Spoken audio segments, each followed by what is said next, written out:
क्या होता है जब एक लालची इंसान को मिलती है एक जादुई परी और वो अपने लालच में भूल जाता है इंसानियत।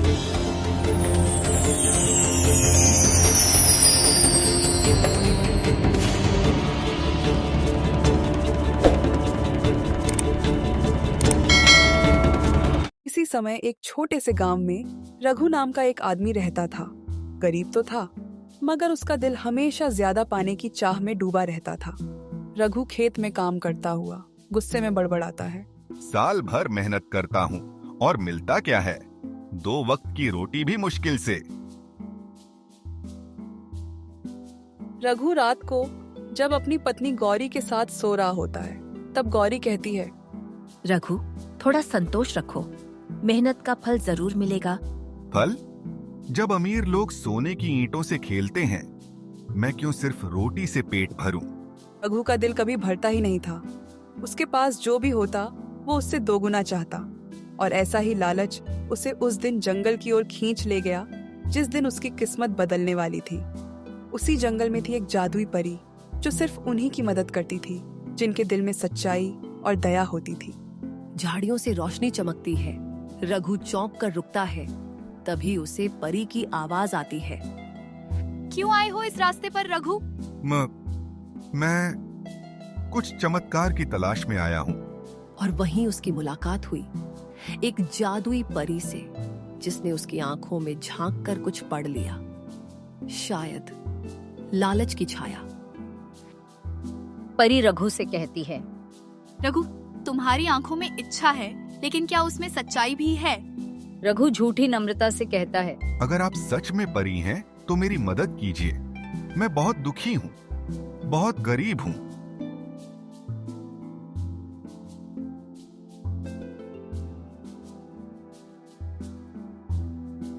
परी रघु के चारों ओर चक्कर लगाती और सोचती है। परी रघु से कहती है, मैं एक बार में एक वरदान देती हूँ, लेकिन उसकी एक शर्त होती है, जो भी मिलेगा आधा किसी और को देना होगा। रघु झूठी नम्रता से कहता है, मुझे मंजूर है, आधा भी बहुत होगा मेरे लिए। परी अपनी छड़ी घुमाती है और एक थैला प्रकट करती है, सोने के सिक्कों से भरा। ये लो, तुम्हारे पहले वरदान का फल। याद रहे, ये आधा है, आधा किसी और को जाएगा। अच्छा, धन्यवाद। सूरज ढल चुका है। रघु दौड़ता हुआ आता है। हाथ में चमकता हुआ सोने से भरा थैला है। झोपड़ी के बाहर उसकी पत्नी गौरी मिट्टी के चूल्हे पर रोटियां सेंक रही है।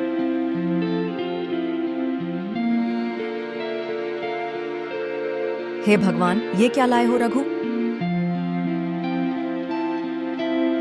देखो गौरी, अब हमारी गरीबी खत्म। इतना सारा सोना कहाँ से आया?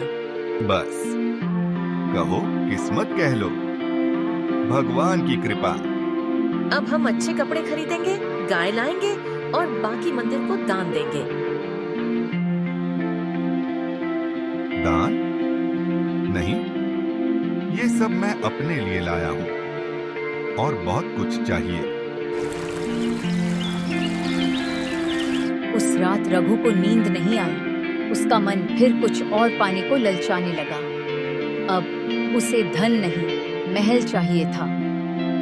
अगर एक बार और वरदान मिल जाए, इस बार कुछ बड़ा, और किसी और को कुछ भी न मिले।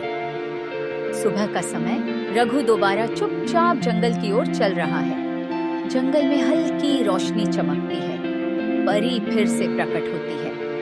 फिर आ गए रघु, क्या पहले वरदान से संतुष्ट नहीं हुए? नहीं, संतुष्ट हूँ।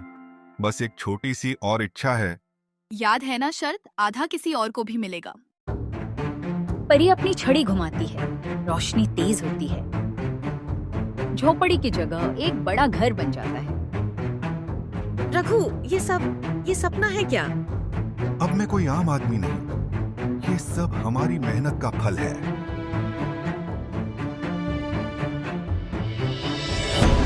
गांव के लोग इकट्ठा होकर हवेली को देखते हैं। लगता है रघु ने कोई खजाना पा लिया है। अरे देखो, हरी की खेत में भी नया मकान बन रहा है। अब रघु को संतोष नहीं, ईर्ष्या जलाने लगी थी। जो उसे मिला था, अब वो भी कम लग रहा था।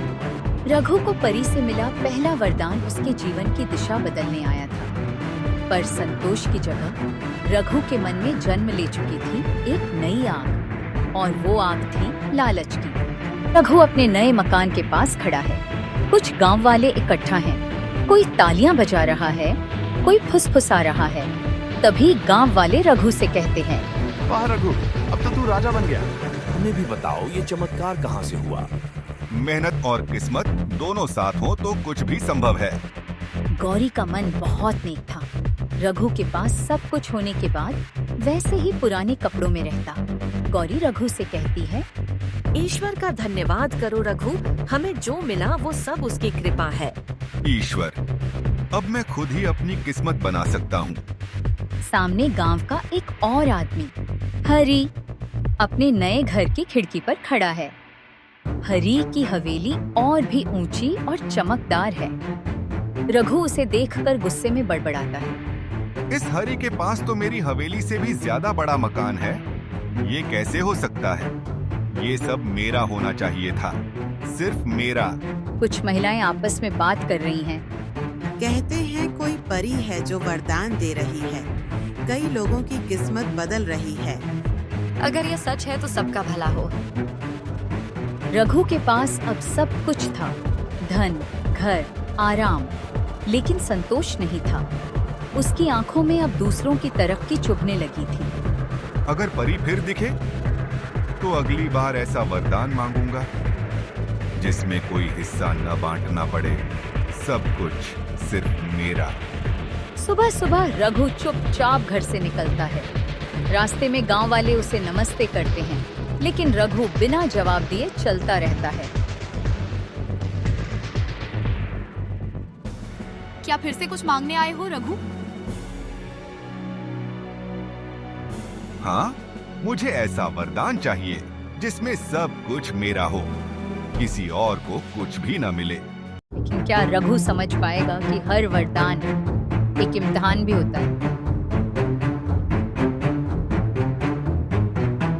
अगली कड़ी मिस न करें, सब्सक्राइब करें ताकि अगली कहानी आप तक सबसे पहले पहुंचे।